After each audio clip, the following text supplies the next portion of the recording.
It's been roughly 36 hours since Tyson Fury did what he did on Saturday night, and frankly, I still cannot believe it. There were a lot of different ways that fight could have gone, but I'm not sure anybody saw it going the way it actually did. The way it actually went was with Tyson Fury dominating every single second from the ring walk on the throne to the victory song in the ring. It was a massive performance, an incredible performance. He didn't just beat Deontay Wilder. He dominated him. He dominated the night. He dominated the weekend. And he put himself on top of his sport. Now, you knew something was about to happen when Tyson Fury turned his ring walk into a ring ride, sitting on a throne in a red robe and a gold crown while singing Patsy Cline's Crazy. Like, if you do that and you get knocked out, at least you had one good moment. But if you do that and you knock out the previously unbeaten champ, the man many consider the most powerful puncher in heavyweight history, if you do that after riding in on a throne to that song, you're a freaking legend. And that's exactly what Fury did. And that's what he is now.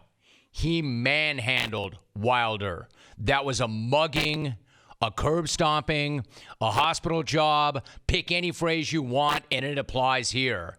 And it started from the very first bell. Fury was quicker, he was faster, he was bigger, he was stronger, he was more aggressive. He was flat out better. And it wasn't even close. And no, he was not there just to use his superior boxing skills and stay out of the eye of the storm. In theory, it sounded suicidal, but he went right at Deontay Wilder, just as he said he would. So this was not about self-preservation or about using his superior boxing ability to outpoint Wilder or about doing everything in his power to avoid Deontay's lethal right hand. This was about putting a beating on Wilder and getting him out of there as quickly as possible. Or, as he told Mark Kriegel before the fight, quote, "I'm going to drag Wilder to somewhere he's never been before," end quote. And then he did just that, administering a severe beating on Deontay. And he dropped him in the third. You don't see that very often, right? He went downstairs. Legitimately, legally, but a body shot put him on the canvas. By the sixth, it was pretty clear that that Wilder home run, it was not coming. The ultimate equalizer, that right hand that could seemingly get him out of any bad spot was no longer there for him. Not when he had nothing left in his legs and no balance at all. Not when he was bleeding from his ear. Not when he had not landed a single meaningful punch since the early minutes of that fight. And not when he was dealing with a bigger, stronger, better man on that night. Then in the seventh, with Wilder trapped in the corner, taking a beating and unable to defend himself, his own corner had had enough. I say that Wilder's corner had had enough, but it was really just one guy.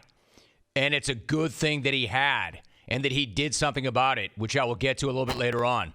Not right now, though, because this is not about Wilder. This is about Fury and what he did, which was pretty much whatever he wanted. And even crazier than that masterful, near-perfect performance is the fact that Fury called it. He told everyone exactly what he was going to do, and everyone thought he was crazy. Then he went right out, and he did it. He was not going to repeat what happened in that first fight. He was going to be the aggressor. He was not going to try to outbox Deontay Wilder. He was going to knock out Deontay Wilder. He was going to take the fight right to Wilder, which seemed completely insane until he did it.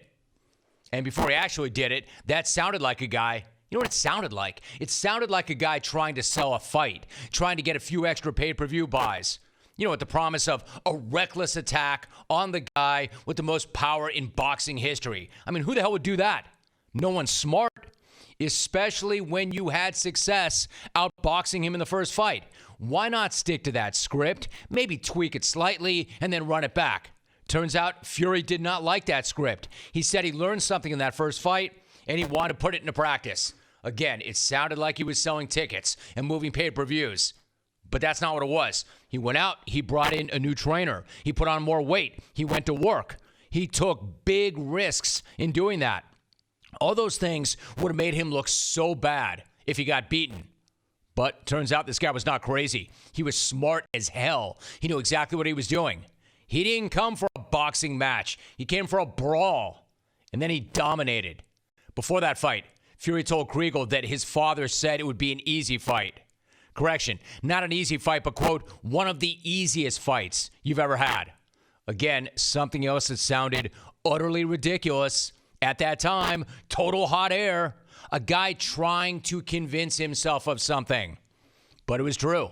That was one of the easiest fights that Fury's ever had. He wasn't remotely challenged or tested by Deontay this time around. Total physical, mental, and psychological domination. Right down to the moment where he appeared to be licking Wilder's blood off his neck. I guess because he wanted to taste his blood. I mean, by the way, what the hell was that? But then again, what was any of that? How do you explain a guy who goes 6'9", 273, who's able to move like that? Fury came in 16 pounds heavier than he was in the first fight, yet somehow he was quicker, more nimble. How do you explain that? But again, how do you explain any of this? How do you explain that? How do you square the guy who was leading a sing-along of American Pie in the ring after the fight? A guy who seemed like the life of the party, with the guy who made truly horrific and offensive statements in recent years.